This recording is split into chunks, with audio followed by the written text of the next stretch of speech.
with Mitch McCoy. Monday night mystery breaking news. The urgent search now underway for Kaniya Weddle. You see her photo right there. The 30-year-old is gone. No one has seen or heard from her in more than 5 days. Tonight we are learning her cell phone has pinged in a heavily wooded area in North Pulaski County, but there is no trace of Kaniya. We are live tonight as the search intensifies for the woman, and we'll take you right inside the search for Kaniya. Good evening, and thanks for joining us tonight here on Monday Night Mystery. I am Mitch McCoy. During our show tonight, you can ask questions. You can also interact and be a part of our conversation. All you have to do throughout the show is use the hashtag Monday Night Mystery here on Facebook and across all of our digital platforms. I want to get right to our panel tonight because this search is intensifying by the minute here. Latricia Woodruff, a police and communications expert, is in the upper left-hand corner. We have Sergeant Thomas Cole, a major crimes detective, and we have Kelly Ward, a former Pulaski County prosecutor, all joining us live tonight. Thank you all for joining us. I want to get straight to Latricia Woodruff because Latricia, whenever we talk about a missing person case, it comes down to the timeline. Walk us through it. Absolutely. It comes down to the timeline. And Mitch, we here on Monday Night Mystery are usually talking about a case that's probably several years old. But this one is a fresh case right now. So as you stated, 30-year-old Kaniya Weddle went missing about 5 days ago. That was last Wednesday. She was last seen at about 10:48. She had taken a picture with some friends at Bar Louie, and the timestamp on that picture was 10:48. She was last seen there, and she was supposed to meet some other friends at another bar, but she's not been seen or heard from since then. She is driving a 2019 black Jeep Cherokee Latitude. I think we have some information on the tag license plate number there. It's 550YVI. Again, a 2019 Jeep Cherokee Latitude. We also have learned that her phone was possibly tracked to an area in Pulaski County on West Maddox Road and Centennial. That's the last place that her phone was tracked to. Her family says that she is not a person who is not in contact with her family. At least one person in her family talks to her on a daily basis. So for people not to hear from her over the past 5 days is uncommon. So we are talking about this, putting her face out there in hopes that someone will see it and can give us some information that will help bring 30-year-old Kaniya Weddle home, and we hope safely, Mitch. Yeah, you're absolutely right. Latricia Woodruff, a police and communications expert. Let's go over this again. Kaniya Weddle has not been seen or heard from since Wednesday. The search is intensifying because of this phone ping that the family is telling us about, and again, in a heavily wooded area of North Pulaski County off West Maddox Road. I want to set the scene for folks because this is, like Latricia and I have mentioned, a heavily wooded area. I want to get right to Sergeant Thomas Cole, a major crimes detective. Walk us through. We don't know if this was a Find My iPhone, map that the family was going off of, or if this is a ping. From what we understand, this is the area where the phone may have traced back to. Walk us through the difference between an exact location and a ping, as the law enforcement likes to call it. Sure, Mitch. So when we're talking about locations of cell phones, there are many different ways that we can kind of try to track a phone. So most folks that have an iPhone and there are similar apps on Androids will be familiar with the Find My iPhone or Find a Phone app, where you can link phones together and get their locations. But it's all based on how the phone is communicating, whether it's bouncing off of cell towers and we're getting information from there, or whether it's hitting off of GPS satellites and we're getting information from there. There's a couple of different ways that stuff can come in, and they're going to have varying degrees of kind of precision. So Sometimes, we'll get phone pings that come back, and the phone company will give us a kind of a radius to work with. And sometimes that radius is very small. It may be as small as 3 meters or 6 meters, which obviously is, in the scope of things is pretty small area. But sometimes those phone pings come back and they may say 800-meter radius, which, if you go a radius in both directions, you're now talking about a mile wide circle that we're having to draw around that area. And then the other thing that we have to look at is when a phone kind of has a last ping or a last known location, that doesn't always necessarily mean that that's where the phone is now. We've had cases where when we get the last known location or the last ping for a phone, and what really happened was that the phone died somewhere while someone was traveling. And so it does tell us that the phone was there at some point. It's not always a guarantee, though, that the phone is still going to be there now. So those are some of the variables that police and family have to work with and have to consider as they start tracking down these leads on these phone pings and the phone hits. The search is intensifying right now for Kaniya Weddle, 30-year-old woman from Little Rock who was last seen Wednesday night. And this is now an all-hands-on-deck search for her. Her family desperate to bring her home. You can ask questions throughout our show by using the hashtag Monday Night Mystery. I'm going to bring it up for you right here. Use that hashtag on Facebook. You can ask the panel questions. You can also be a part of our conversation tonight across all of our digital platforms. And with that said, I want to get to the rest of our panel here because I'm very curious at what happens in the beginning stages of a missing persons investigation. And Latricia, I'll bring you into the conversation here. If somebody calls the police and says, hey, I want to report my loved one missing, what is the first few procedural measures taken by law enforcement? Well, you've got to figure out at first why they feel like this person is missing. People seem to think that it has to be 24 hours before you can report someone missing, and that's just not true. I think people feel like that's something that's customary because when someone is an adult, they may just leave and be gone for 24 hours, and then you have it like, oh, they showed back up at home or at work or what have you after that amount of time. But when people call in and say someone's missing, we ask a lot of questions to try to figure out if this person is used to leaving without telling anyone. Do we think this person is in any sort of danger?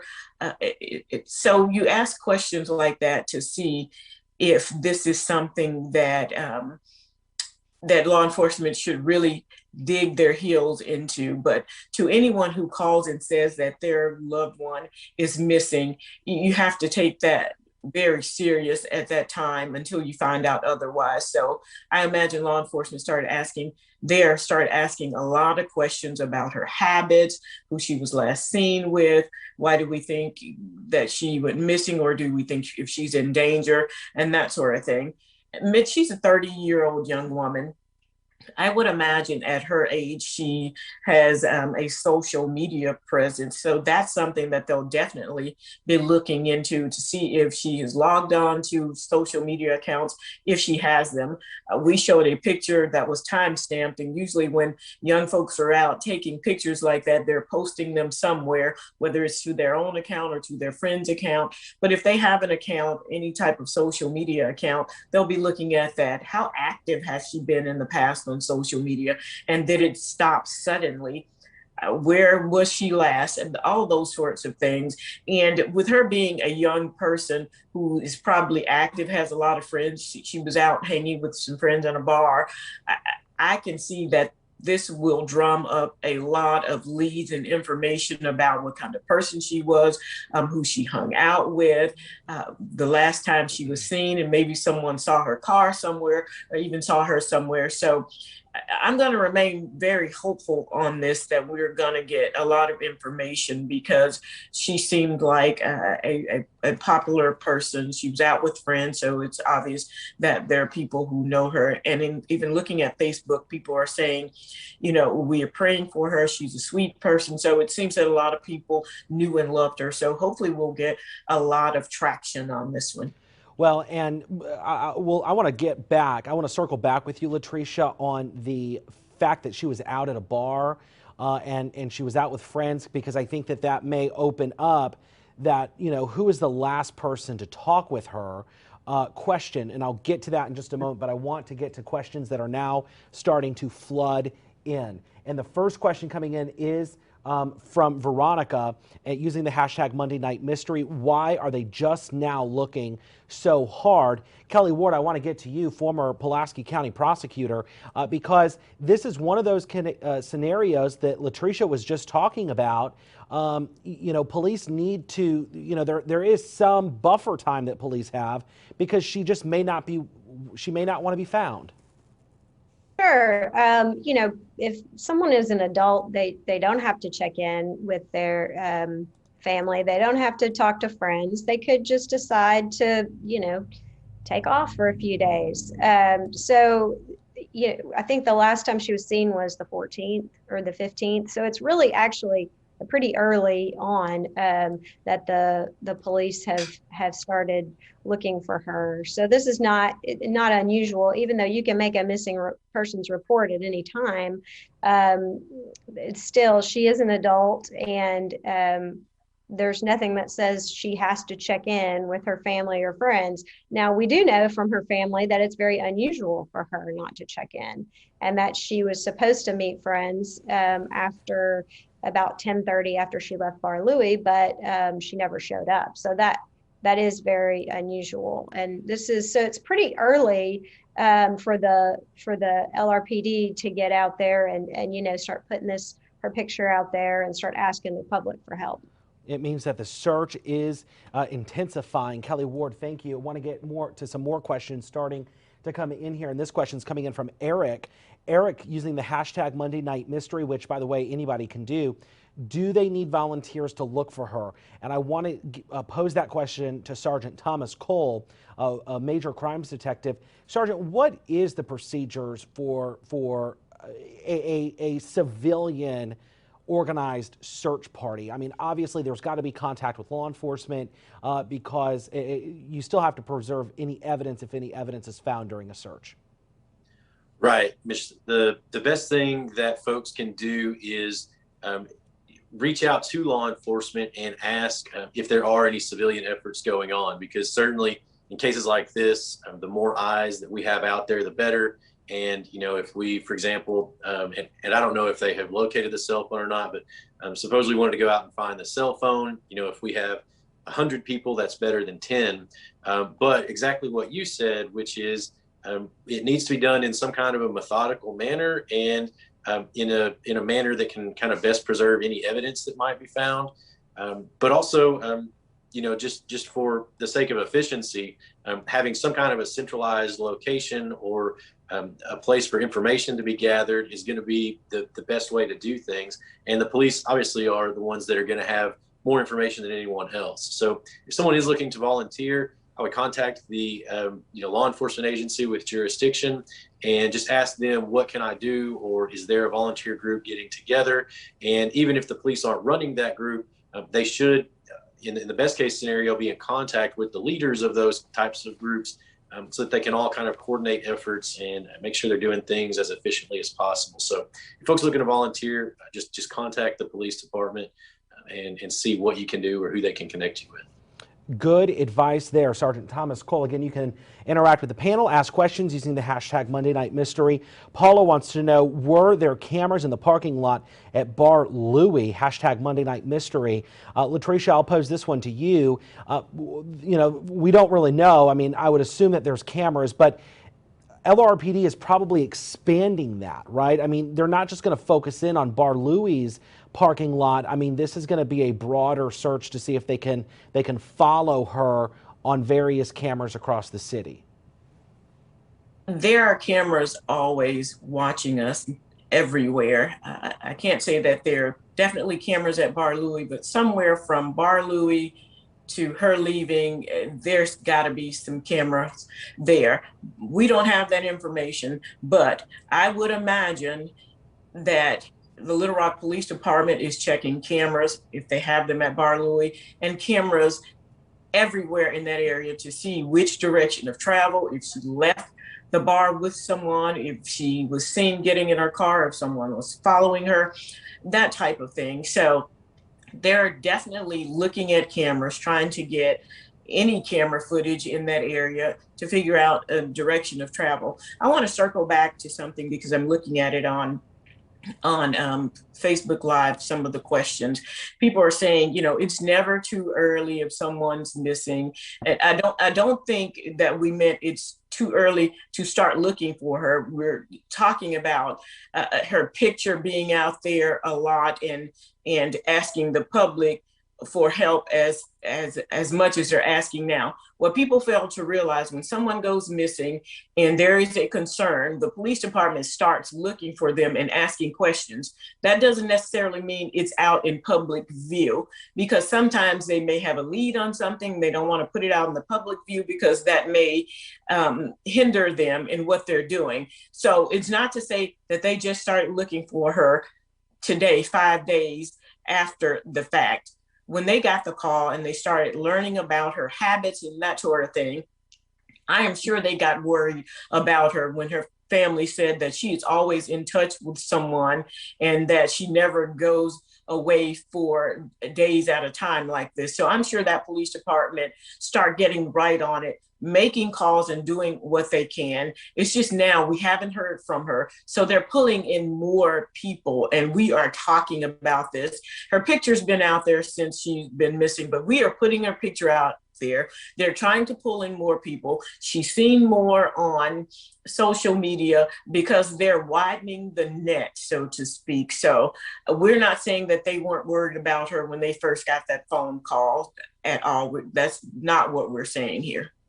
I think, you know, when if we were to talk about a fire, right? I mean, firefighters will respond to a house fire, but if you know it's upgraded, let's say it's upgraded from a regular fire, now it's a 2-alarm fire, then it's a 3-alarm fire, it's a 4-alarm fire. Police go in, you know, at a certain level. They put the information internally in the department is a BOLO.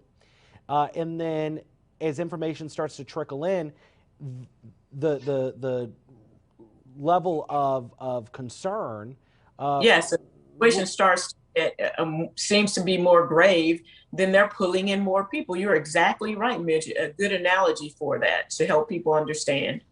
I want to continue with some questions coming in here because we're getting quite a few, and I want to bring in, I believe this is Wanda. Yep, Wanda, hashtag Monday Night Mystery. Her last contact in her phone or a text should be researched. Absolutely right. Sergeant Thomas Cole, Major Crimes Detective, does law enforcement need her phone to get that information? Not necessarily, Mitch. It really depends on what's going on with the phone and what kind of information we're talking about. Depending on the phone company and the carrier, they're going to have different amounts of information. Some phone companies don't necessarily retain like the content of your text messages, but they will have things like call logs and text message logs. Also, a lot of folks these days just don't use normal text messaging. They might use a messaging app like Facebook Messenger or Snapchat, Instagram, things like that. For some folks, especially of certain ages, that becomes one of their main forms of communication, and that kind of stuff is all stored with those individual companies, with Instagram or with Facebook, and so that's the kind of thing that law enforcement can kind of dig into as they figure out what accounts this person uses. So in Miss Weddle's case, they can speak with family and friends and say, "Hey, what are her social media accounts? What does she use when she messages you all?" And they can start kind of working that angle to dig around and find out who was she communicating with? Was she having issues with anybody? Was she receiving threats? Or did she maybe tell somebody, "Hey, I just need to get away for a few days, so I'm turning my phone off"? We don't know at this point, but that's the kind of thing that police can dig into, even if we don't have the phone itself. Now, if we get the phone, obviously, that's another avenue, and we can dive into the phone. But without the phone, there's still a whole lot of things that we can look at as far as social media and her contacts and communications. We're talking about Kaniya Weddle, 30-year-old woman who has almost just walked off the face of the earth. No one has seen or heard from her since Wednesday. Her car is missing. Her phone last pinged or was traced down to a private property area in northern Pulaski County off West Maddox Road. The family was able to search that property. They have not found anything.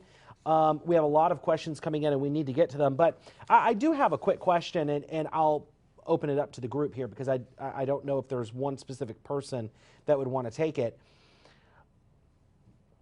If the phone last pinged in this area, and again, we don't know if it's a ping or if it is a Find My iPhone location, right? I mean, Sergeant Thomas Cole, you kind of explained the difference there. Why is the family the one organizing this search in northern Pulaski County? Why isn't LRPD out there doing it? Have we posed that question to them? Do we know that they're not out there doing it? We just know from the story that you all did that the family went out looking. So I haven't posed that question to them. I don't know that they haven't been out there looking at this point. If they haven't, I'm sure that they're going to do that because it's 5 days in now, and it's concerning that this young woman has not been heard from since that time. But I can't necessarily say that they have not done that.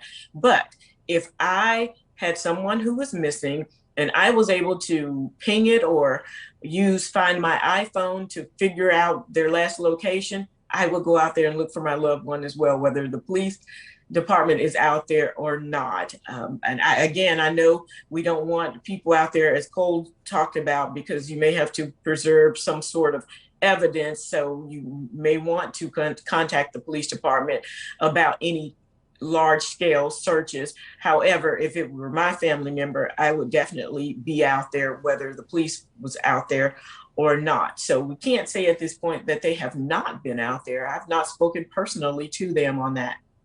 Well, and it's very possible that they were out there at some point, and the family just did not know it. Obviously, for the police to go out there, they would need some kind of search warrant, right, Kelly? Not necessarily. It just depends on, where it is. Is it on private property? If it's on private property, could they get consent from the homeowner to search? You can always get consent. That's an exception to a search warrant. And also note that the LRPD put out that information on Friday, I believe, that she was missing. So that was, if you look at Wednesday around 10:40, then Thursday, I guess her family's starting to notice early they haven't heard from her. And then Friday they put it out, and they're probably getting information from putting that out. They're getting leads that they're also tracking down in addition to this cell phone information. Not to mention, when LRPD put it out, it was 8:30, 9 o'clock at night, which meant that there was obviously some kind of communication. This needs to go out now. We can't wait until Monday. So there's that internal communication also happening at the LRPD. Want to get to some more questions here coming in right now. And this is a question that I'm seeing. Somebody's asking, was the camera viewed on the inside of Bar Louie? Very interesting question. Sergeant Thomas Cole, why don't you take that? Because in my mind, that would probably be one of the first few things that LRPD would want to do. Yeah, and I can't speak to this case. I'm not directly involved with this case in any way, but obviously when you are trying to figure out where someone is, the best place to start is the last place where they were. And so, as an investigator, that would be probably one of the first things I would do, is either go myself or have someone from my office just go to the last place. So in this case, Bar Louie, and see what there is on footage. And honestly, I would like to put as many eyes as I could on that footage and just see, what was she doing? Who was she with? When she left, obviously, was she with anyone? Was it someone she knew? Is it someone the family knew? Is it, someone from her past? there's all kinds of things that could pop up. Could even be someone, maybe that was you could see in the corner of the bar watching or something like that, that maybe followed her out. And could be someone that nobody knows, but it may give us some indication of a direction to go. And then once you've looked inside the bar, you'd also want to look for any cameras outside or in that area, like we talked about earlier, to see, did she turn left or right? And if she turned left, okay, what businesses are there down there that might have footage? And you just kind of play that game where you follow what was her most likely path, and is there any footage out that direction? And if you get lucky and you dig hard enough, maybe you find somewhere down the road some more footage of her car drive by, and now you've got kind of a new last location, and you kind of start branching out from there. So that's, absolutely one of the first things that you'd want to do is get the last good, solid information. Like we were talking about with the phone, maybe that's the last place the phone was, or maybe that's just where the phone was when the battery went out. But if you can get something that's solid, like this is the last place she was seen, then that's where you absolutely have to go after that aggressively. Yeah, you're absolutely right. And we know for a fact, Sergeant Thomas Cole, Major Crimes Detective, that there are cameras inside Bar Louie, because I had actually just recently viewed surveillance footage from Bar Louie from a case that an LRPD officer has been charged for stealing a woman's purse. Nonetheless, feel free to interact with us using the hashtag Monday Night Mystery. We're talking about Kaniya Weddle. She was last seen the bar out in West Little Rock, was going to go meet up with friends, and she didn't show up. Her phone, in fact, pinged to northern Pulaski County off of West Maddox Road. It's a heavily wooded area. It's private property. The family organized their own search over the weekend because of the phone's GPS location. They were not able to find anything. It came up short. Authorities are still looking for Kaniya's car. I want to get to a question coming in from Wanda. Using the hashtag Monday Night Mystery, a 2019 Jeep has Uconnect availability and it can be traced. I'm not a car expert. I don't know if any of you guys are car experts. I think we were actually talking about this at the beginning of the show. But Kelly Ward, former Pulaski County prosecutor, I am interested in hearing your take on this, because I guess LRPD could request it, but how does that process work? Do they need a warrant, or is it something they can just call the company and say, we have an urgent search happening? So usually the company is going to require some sort of process, whether it's a subpoena or a warrant. I think, with phone companies, they're usually going to require a search warrant. So I'm not exactly familiar with what like the vehicle company would require, but either a subpoena or a search warrant, and they should be able to get that information if the company has it. And it just depends. Like, I'm not a car expert either, but I know it depends on the type of car, the options on the car, is it equipped with this type of technology? So, and that's something that is still unknown to us at this time. Well, and then you throw in multiple factors like, okay, when's the last time the car's been turned on? Can it still get that location? So, I mean, and I'm not a car expert. I don't know, Sergeant Thomas Cole, have you had any experience in these kinds of searches that you can get a car's GPS or? Yeah, and it's different for the different kind of car companies. I think, everybody has heard of OnStar, and that's kind of the GM, back in the day. I think that was kind of the onboard car tracking system where you could make phone calls if you were in an emergency or something. And but nowadays, a lot of the vehicle manufacturers have their own kind of version of that, and they all work a little bit differently. Some of them require a subscription service where you're paying monthly, and they may be able to track the vehicle.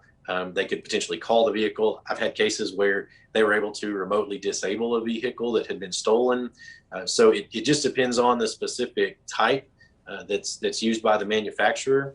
And I've also run into some cases where a person didn't have a subscription service, and there have been some cases where they've been able to kind of turn it on remotely anyway and then track the car. But I've also run into a couple of times where we've just been told, because they weren't paying for the subscription service, we can't turn it on. They would have to take it to a dealer to pay for the service and then get it turned on there. I'm not sure on the Jeep and the Uconnect system. I'm not sure which type that is, but I would have to assume that Little Rock is digging pretty hard on that as well, because that's another kind of tangible thing that if we can start getting some hits from them as far as locations, and I have seen some that are really specific about here's the last time the car was turned on, and even more detail than that in some cases. So yeah, I imagine they're probably looking at that pretty hard as well. Yeah, I mean, I drive a fairly similar vehicle, and my Uconnect will even tell me how much tire pressure I have on my car. So, I mean, you're absolutely right, just depending on the car, and then, of course, technology. Latricia Woodruff, a police and communications expert, I want to get to you. You and I talk often when it comes to police, law enforcement, social media, the media in general. LRPD tweeted out this missing persons flyer Friday night, 622 retweets at this very hour. They know the pressure that's on them in terms of trying to find Kaniya, bringing her home safely. Law enforcement doing a fairly good job of communication here. And Mitch, I would have to think once they tweeted out that picture that they probably started feeling like this was not common, that this was uncommon for her, and there is some concern. We deal with missing persons all the time, and the questions I ask when I'm about to put a picture of someone on social media is, are they on any medication? Do they have a disability? Do we think they're in danger somehow? Those sorts of questions to see if this is someone that is probably in trouble or that we should really be concerned about, although we're concerned about folks when they're missing. But as we stated earlier, adults can go off when they get ready. They don't have to tell anyone. So there's standard questions that I ask, and I would imagine at the Little Rock Police Department, they have these standard questions as well. So for them to then put her picture on the news and on social media, they have to be thinking that something's not quite right here, and we need to be looking for this young woman. So I imagine those are the conversations that they're having. And you talked a little bit about, a lot of people were asking about video or inside of Bar Louie, the cameras inside of Bar Louie. Again, none of us on this panel are with Little Rock Police Department. We don't know the inside of this case, what they're doing and what they're talking about. So it could be that they saw something on those cameras and they are looking into that and trying to identify people or talk to people to get a lead on this. They haven't put all of their cards on the table, but they have put enough out there to let us know that there is some concern for her because they put her picture out there. So people should really be on the lookout for 30-year-old Kaniya Weddle.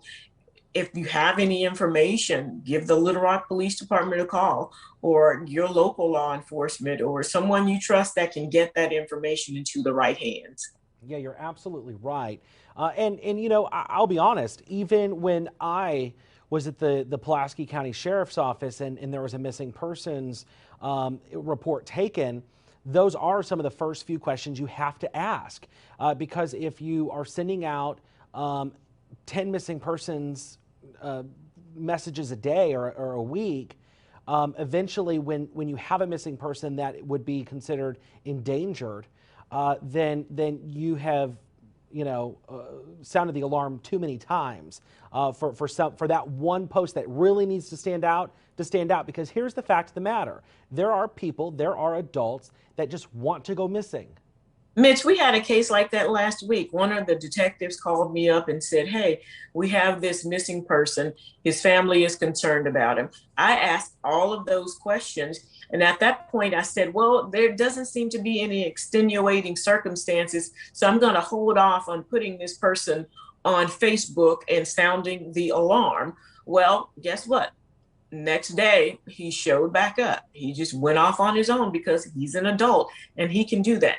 Not saying this is the case with Kaniya, but explaining to you why we ask all of these questions. I think with Kaniya right now that there is concern. We're Immediate talking concern, yeah. is out there. The Little Rock Police Department put her picture out there. So there's some obvious concern for her whereabouts right now. Yeah, put the picture out there less than 48 hours after she was last seen, which means that there has got to be some kind of concern, which, listen, you don't show up to see a group of friends and your phone pings out in the middle of nowhere in northern Pulaski County off West Maddox Road. Exactly. Yeah, that's going to be concerning, and that's probably why they did it. And that's why this search is happening, and people are trying to bring Kaniya home. Latricia Woodruff, Sergeant Thomas Cole, Kelly Ward, thank you all so much for your time tonight. I really appreciate it. I know we all have that mission for victims, people who are missing. I know we are all hoping for the best here in bringing Kaniya Weddle home. Certainly, Mitch.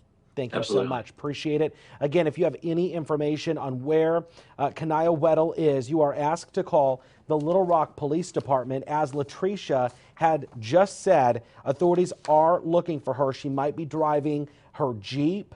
And we have that license plate information at krk.com and fox16.com. If you see her, you are asked to immediately call the Little Rock Police Department and or your local law enforcement agency.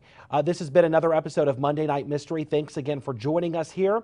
We will be back next Monday with an all-new episode. And of course, if you missed any part of our show, you can watch it in its entirety at KRK or fox16.com. Have a good rest of your night.